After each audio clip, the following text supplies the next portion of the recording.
Dear Mr. Scott, comma, since I wrote you last, I have heard that you were injured slightly in a railway accident. Full stop. Is this true? Question mark. I trust not. Full stop.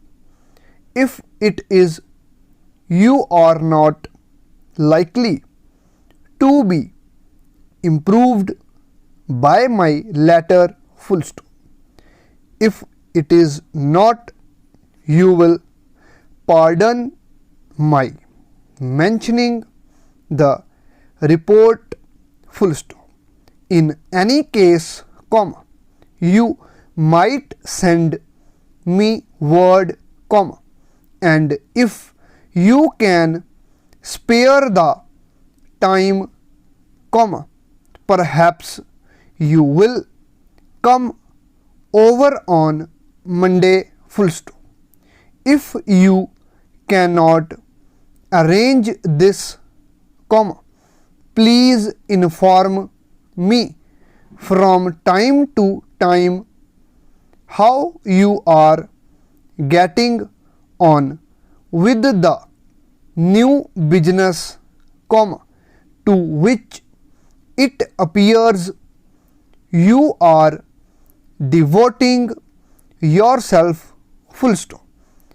If it be as successful as you were inclined to think, you will be very fortunate, comma, and if it be not quite so profitable as you hoped, comma, it will still have proved an interesting experiment.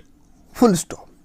At all events, comma, it was well worth a trial. Full stop. At the same time, comma, you should not work too hard. Full stop. If you do, you must not be surprised to find your health giving way. Full stop. I have no doubt of the ultimate success of your patient, comma, and if it were necessary, comma, I could arrange to invest a considerable amount in the business. Full stop.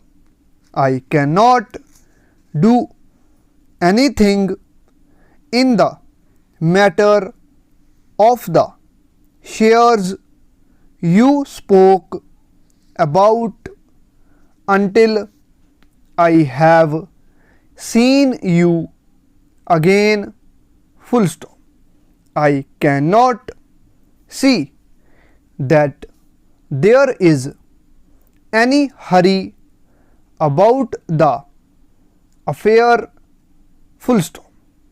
If it does happen that the shares are all taken up before I make application, I shall not mind very much.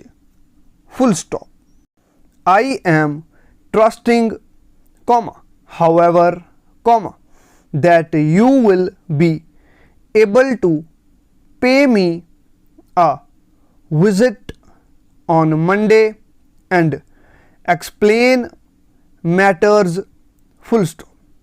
I have staying with me an old friend who has been out to South America for 3 years on business matters, comma, and I am sure you will be delighted with his conversations on the customs and manners of the natives.